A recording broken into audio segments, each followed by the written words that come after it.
8:34 en el territorio continental ecuatoriano, buscando la verdad y abogando por la unidad nacional en pro de la paz y la seguridad en el Ecuador.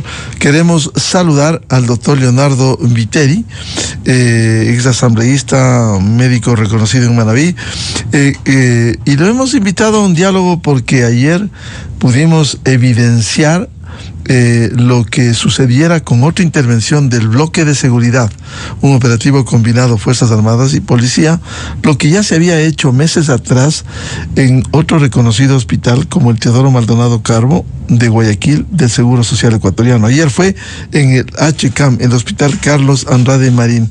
¿Cómo erradicar esta corrupción que subsiste y que no es nuevo? ¿Cuántos presidentes del Consejo Directivo llegaron, como el ingeniero Jorge Madera, denunció que hay mafias? Y bueno, daría la impresión de que todavía están instaladas las mafias en las compras de medicamentos o insumos. Doctor Leonardo Viteri, muy buen día. Buen día, un saludo afectuoso a usted y a quienes nos ven y nos escuchan. Tenemos que partir del hecho de que el IES es una institución independiente. Por lo tanto, es una aseguradora que pertenece a los afiliados, tarjetavientes y jubilados. Y los hospitales del IES son prestadores internos de servicios médicos. El hospital bandera del IES es el Hospital Carlos Andrade Marín, con más de 700 camas. Y lo que pasó ayer revela lo que está pasando en el Ecuador en todos los hospitales, y celebro que se haya tomado esa actitud. Porque recordemos que en la década del abuso, de la mitomanía, de la cleptomanía, se dejó instaurado procesos en los cuales existían gravísimos chanchullos en cuanto, sobre todo, a adquisición de insumos, medicamentos y equipos médicos. En estas circunstancias, lo que sucedió ayer, que hoy día el gobierno nacional tiene la fuerza política para hacerlo, que eso es importante, porque hoy día tiene la fuerza política para hacerlo, tomó una sabia decisión. Y eso pasa en todos los hospitales, en casi todos los hospitales del país, porque después de esa década, el gobierno de Lenín Moreno y el gobierno de Lazo no lograron hacer absolutamente nada para erradicar las mafias en contrataciones. Si hay una herencia que queda allí, ¿cómo afrontar, cómo cortar la corrupción en instituciones emblemáticas como el Hospital Carlos Andrade Marín? Soluciones.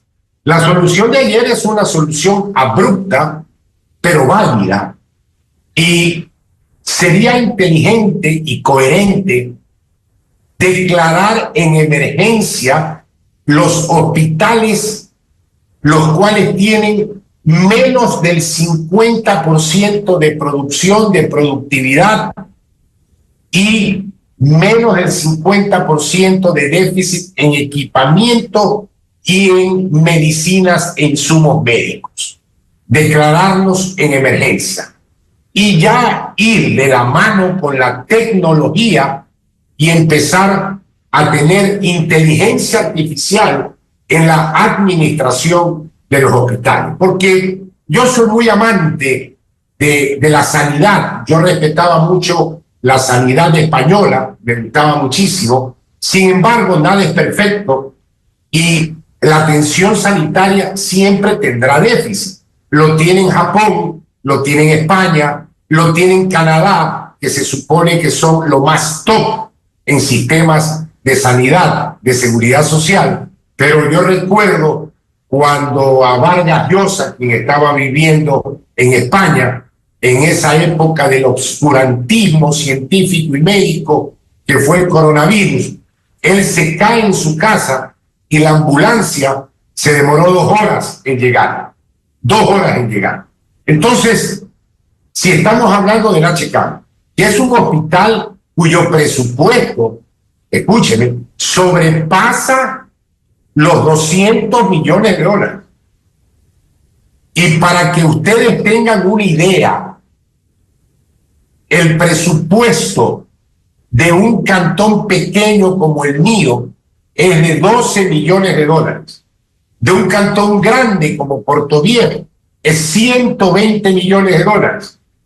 Un presupuesto de la ULIAN, soy catedrático de la ULIAN en Ciencias Médicas y en este momento estoy en el departamento de Informática. El presupuesto de la ULIAN al año es $60 millones y atiende a 25,000 estudiantes en una docena de campus. Por lo tanto, hablar de $200 millones es un presupuesto gigantesco. Y durante los últimos años se han enclaustrado círculos de poder que la única manera de sacarnos de ahí es como se hizo el día de ayer. Ahora, ¿cómo ir a los temas de fondo? No solo unas acciones aisladas, sino cambiar las dinámicas de compras públicas, de medicamentos, de insumos, para que no sea una acción de hoy y que esto se repita en unos meses. ¿Cuál es el problema mayúsculo que tenemos? Que quienes gobernaron del 2007 al 2017 nos dejaron instalado un sistema de compras públicas que ya está corrupto, nació corrupto, que está podrido. Por lo tanto, si nosotros nos vamos a una subasta inversa, por ejemplo, se le da prioridad al precio y no a la calidad. Se soslaya la calidad porque el histórico nos obliga a comprar medicamentos de mala calidad. El CERCOP está podrido. Eso hay que eliminarlo y es un ancla en el sector salud para la adquisición de medicamentos. Otra opción que pudiese darse es centralizar las compras. Recordemos que en medicina, si usted compra, por ejemplo, 100 amoxicilinas, le dan un precio, pero si compra 10.000 amoxicilinas, el precio llega a disminuir hasta la mitad. Entonces, no estoy hablando de centralización, estoy hablando de optimizar recursos. Centralizar la compra de medicinas, insumos e implementos médicos es una buena idea, pero que la puede hacer el Ministerio de Salud Pública. El IES, por ser una institución prácticamente privada, porque es independiente, con autonomía de sus hospitales, es más engorroso desde el punto de vista jurídico. Si bien, como dice la Constitución, maneja recursos diferentes del fisco, sin embargo, a través de los gobiernos anteriores se ha usado esos recursos. En todo caso, en este tema, vemos que en el Teodoro Maldonado Carbo sigue la intervención, ahora en el HCAM, pero ¿cómo dar no solo una acción aislada, en este caso del bloque de seguridad, sino que queden instalados los cambios que permita dar certeza y confiabilidad en el sector de la salud del Seguro Social? Ahora que el gobierno tiene poder político, es la oportunidad de tomar grandes medidas. A grandes males, grandes remedios. Por lo tanto, debemos hacer un borrón y cuenta nueva y, por ejemplo, eliminar el CERCOP. Yo no entiendo por qué el Instituto Ecuatoriano de Seguridad Social tiene que basarse en las compras a través del CERCOP y utilizar la inteligencia artificial, sobre todo en el tema de la trazabilidad de los medicamentos. Si usted se va a una comunidad como Andalucía, en España, por ejemplo, en base a lo que en inglés se llama blockchain, esto es una cadena de datos que usted sabe en qué momento el paciente se tomó la pastilla, tiene un código QR y usted no tiene chance a que ese medicamento se lo roben, que ese medicamento expire y sabe que ir va a ir a manos del paciente y sabrá en qué momento ese paciente se tomó dicha medicación.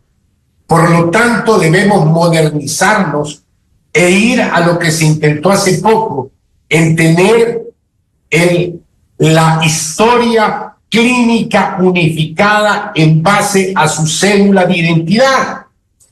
Pero si el SRI y Google sabe de su vida, ¿cómo es posible que los sistemas de salud no sepan de su vida? Si es diabético, si es hipertenso, si tiene una artropatía, y de esta manera poder saber qué medicación usted va a consumir durante este año. Entonces, esta situación es fundamental. Debemos modernizar, y Google ahora tiene ese servicio que lo está dando a la empresa privada y también a las empresas públicas. Los médicos debemos recapacitar. Estamos perdiendo espacio los médicos. Me sorprende, por ejemplo, que hoy día Amazon está dando servicios médicos. ¿Y dónde queda aquel médico tradicional? Aquel médico que tiene que auscultar, que tocar, que palpar al paciente, que conversar con él, que saber de su vida, darle cariño, darle afecto. Entonces, para esto el Estado debe apoyar a la clase médica a fin de que tengamos más contactos con los pacientes. Pero yendo a la parte práctica, hay que hacer una auditoría total de los hospitales con falencias en el Ecuador. Volviendo al tema del seguro social, ¿se podrá establecer políticas rígidas, rigurosas, que permitan ir transparentando las contrataciones, las adquisiciones, antes que seguir con estas acciones aisladas que lo que hacen es poner en evidencia lo que ha estado pasando al interior, pero no son medidas estructurales que cambien el rumbo de un hospital en este caso? Los cambios y las leyes están. Si usted se percata que la Constitución reza claramente que el IES es totalmente independiente del Estado. Así dice la Constitución. Y cuando se haga una nueva Constitución, debe quedar más claro y debe ahí decir las sanciones y penas para él. Pero la solución sí es estructural. Ya hemos agotado, con lo que pasó el día de ayer, se han agotado todos los recursos para tratar de corregir las irregularidades en el hospital. Tenemos que ir a un nuevo rumbo, y dentro de ese nuevo rumbo yo quiero dejar la idea que ya lo están haciendo los mexicanos, colombianos y peruanos, de delegar a operadores especializados a través de alianzas públicas, privadas, la administración de los hospitales. No es posible que el Hospital H-CAM, en el cual yo trabajé, que fui residente, en aquella época habían 1.500 empleados. Hoy se acercan a los 5.000 empleados.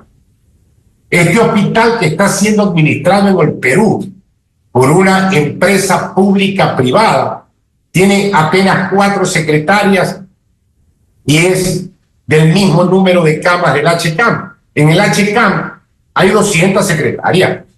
Entonces, con 5.000 empleados se va todo el presupuesto, porque en cada director, en cada gobierno, ingresan 50, 60 empleados a los hospitales, a los municipios, también pasa lo mismo en todas las instituciones públicas. Y muy en especial, que quedaron enclaustrados, introducidos durante el 2007 y el 2017, todos los mandos medios en el Ecuador, que hoy día son conspiradores a sueldos para impedir el desarrollo de la salud pública en el Ecuador. Doctor Leonardo Viteri, ahora, de lo que pudimos evidenciar ayer en este recorrido al mando ministro de Defensa y del Interior, el ministro del Interior, John Reinberg, él indicó que al ir con el bloque de seguridad al H-CAM fue debido a que hubo información de supuestas amenazas al personal relacionado con contrataciones de servicios y medicamentos. Es decir, hemos llegado a una situación extremadamente compleja que ni siquiera se puede hacer las adquisiciones porque hay las presiones en ese sentido. Amenazas es una cosa, pero lo que pasó en Guayaquil, en el Teodoro Maldonado, recuerde usted que ahí no fueron amenazas, ahí fueron hechos, y ahí ha habido asesinatos al personal de contratación del hospital. Por lo tanto, lo que intentaron el día de ayer es hacer una previsión, prevenir de que no lleguen a mayores estos grupos de poder que el día de hoy están infiltrados en los hospitales, en las adquisiciones sobre todo, en los contratos de limpieza, en los contratos de guardianía, en los contratos de alimentación. Están implicados y hay grandes grupos de intereses, insisto. ¿Y cómo eliminar a esos grandes grupos que quieren imponer las reglas, las ventas, las adquisiciones, doctor Leonardo Viteri? Repito, el CERCOP es un impedimento para el desarrollo de la salud pública en este país. Debemos estar exentos del CERCOP, declarar en emergencia los hospitales que tienen menos del 50% de producción, productividad y abastecimiento, y el nivel central pedir auditorías a todos y cada uno de los hospitales, y tienen que trabajar en las próximas adquisiciones con un delegado de la Contraloría al lado, porque es inadmisible la calidad de medicamentos que nos entregan en el MSP y en el IES. ¿Por qué? Porque el sistema no permite comprar calidad. El sistema nos obliga a comprar medicamentos de bajo precio, que no sabemos en muchos casos, porque recuerde usted que antes era el Instituto de Higiene que nos hacía el control de biocalidad, bioequivalencia, buenas prácticas. Claro, el Izquieta Pérez. El Izquieta Pérez era que si tenía usted un medicamento, él le hacía las normas de calidad, bioequivalencia, biodisponibilidad, y él le daba el registro sanitario. Hoy día hay una gran deficiencia, y dicho sea de paso, tenemos que recuperar la rectoría del Ministerio de Salud Pública, desapareciendo ASA, INSPI y ACCES. Eso le corresponde al Ministerio de Salud Pública. Decía doctor Leonardo Viteri, para evitar que este sea un círculo vicioso que sucede en Guayaquil, en Quito y en otras ciudades, ¿cómo tomar los correctivos estructurales que permite dar certeza en una administración del Seguro Social? A ver, si usted es importantísimo, que es uno de los grandes problemas que existe, que los médicos, los hombres libres y de buenas costumbres, médicos que lo hay en el país, hoy día no quieren aceptar las gerencias ni las direcciones médicas de los hospitales, porque existe el miedo. Si usted tiene en el HK un hombre pro, le da temor dirigir dicho hospital, y lo mismo pasa en Manta, en Puerto Viejo, en Ibarra, en Guayaquil. Entonces es difícil expositar. ¿Qué se necesita? Tener el respaldo político para poder actuar con fortaleza y hacer las cosas con probidad y honestidad. Pero se necesita el respaldo político.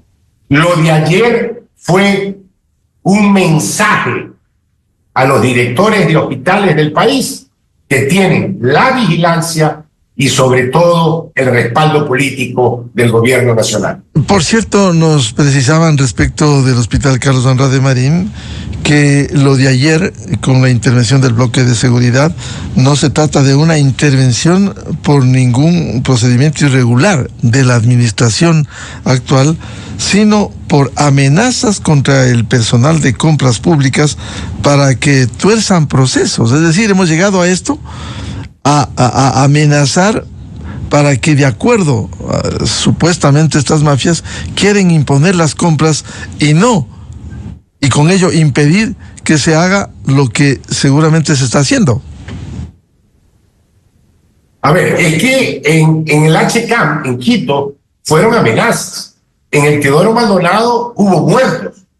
Claro. Entonces, y un secuestro que no ha asomado un jefe financiero.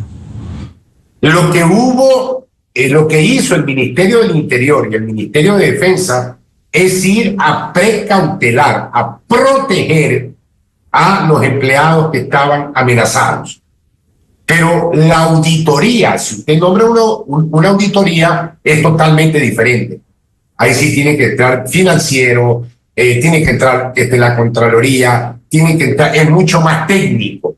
Lo de ayer fue el Zoom, reconocer que se necesita del bloque de seguridad para poder proteger a los empleados del hospital. Eso demuestra qué tan penetrado está la corrupción en los hospitales, y estoy seguro que con el respaldo político que tiene hoy el gobierno, lo va a hacer con energía y con firmeza. Ahora, periódicamente hemos leído desde hace años denuncias, especialmente en el Teodoro Maldonado Carbo. La Comisión Anticorrupción ha señalado presuntas irregularidades. Lamentablemente de eso muy pocas respuestas ha habido en los correctivos que debiera hacerse. ¿Cómo enfrentar eso? A ver, nos estamos enfocando exclusivamente en los hospitales bandera de Quito y Guayaquil, el Carlos Andrade Marín y el Teodoro Maldonado Carbo. Pero es que esto sucede en la gran mayoría de hospitales del Ecuador. Sucede en Esmeraldas, sucede en Milagro, sucede en Puerto Viejo. Así que no están solo los dos hospitales bandera. El tema es muy complicado y tenemos que auditar y declarar en emergencia los hospitales que tienen falencias en el Ecuador. Quiero aprovechar este diálogo, además de los temas de esta intervención del bloque de seguridad en el HCAM, para consultarle qué pasó en Manabí en las elecciones. Lo vimos muy activo al doctor Leonardo Viteri. Si bien hubo mejor control electoral, el resultado se mantiene con diferencias de votos y de porcentajes. ¿Qué pasó en Manabí? ¿Qué pasó en Manabí? Lo que ya sospechábamos. Sin embargo, el día lunes 14 de abril, después del Domingo de Ramos, considero que el Ecuador se salvó de caer en el abismo de llegar a tener los gestores de paz. Se salvó de que nos quiten el dólar, se salvó de que se persiga las iglesias y se salvó de estar en el socialismo del siglo XXI. Pseudo izquierdistas, falsos izquierdistas. Manabí, lo he repetido en reiteradas ocasiones, el problema mayúsculo radica que todos los mandos medios del sector público están cooptados por ellos. Tienen la prefectura, tienen las juntas parroquiales, la mayoría de las alcaldías, la justicia, y esa infraestructura que tiene ya más de 15 años de experiencia en el trabajo es lo que da los resultados. Sumado a esto, las universidades que también han sido infiltrados por estos castrochavistas, y muy en especial la Universidad Técnica de Manabí, donde adoctrinan a los alumnos. Quienes somos catedráticos universitarios y respetuosos del pensamiento crítico de los alumnos, no podemos insinuar ni siquiera por quién vayan a votar, ¿no? Eso no podemos, pero ellos sí lo hacen. Ellos sí, no tanto que insinúan, sino que adoctrinan. En estas circunstancias, los resultados en Manabí, permítame decirle que en el norte de Manabí, mientras la candidatura del presidente subió 4.8 porcentuales, la candidatura contraria apenas 0.90. Entonces, sí mejoraron las cosas y con trabajo, con obras, va a mejorar la situación democrática en mi provincia. De lo cual tendrá que preocuparse el gobierno para lograr y atender a los manavitas por un lado, y por otro, cómo cambiar esta estructura en donde los mandos medios, decía usted, están tomados y actúan en favor de quienes precisamente han buscado impunidad. Yo soy partidario de que debemos tener una nueva constitución. Y soy partidario porque insisto permanentemente que el Ecuador ha dejado de ser república. Y yo me baso en el artículo 1 de la Constitución, que reza claramente: el Ecuador se administrará en forma de república. Una constitución que debe ser concisa, precisa, tácita, no puede tener ambigüedades de que se administrará. ¿Es o no es? ¿Es infarto o no es infarto? Usted no puede decir el paciente tuvo una forma de infarto. No, señor. Por lo tanto, soy partidario de una nueva constitución, y soy partidario, ¿por qué? Porque guarda intereses con el sistema de salud. Dejo en la mesa de debate esta mañana el hecho de que se delegue a operadores especializados la administración de los hospitales, que de ninguna manera es privatizada, es delegación a operadores especializados, que hoy por hoy la constitución actual entorpece este proceso. Soy partidario de pedir ayuda a gobiernos extranjeros para que nos ayuden a combatir el narcotráfico. Hoy por hoy, con la constitución que tenemos, no lo permite. Los cambios de la estructura del Estado son necesarias en una nueva constitución. Lo garantista es difícil retroceder en derechos, muy difícil. Sin embargo, la estructura del Estado sí debe ser cambiada y permitir mayor intervención de la empresa privada, y que los gobiernos amigos nos ayuden a combatir el desastre que son las mafias.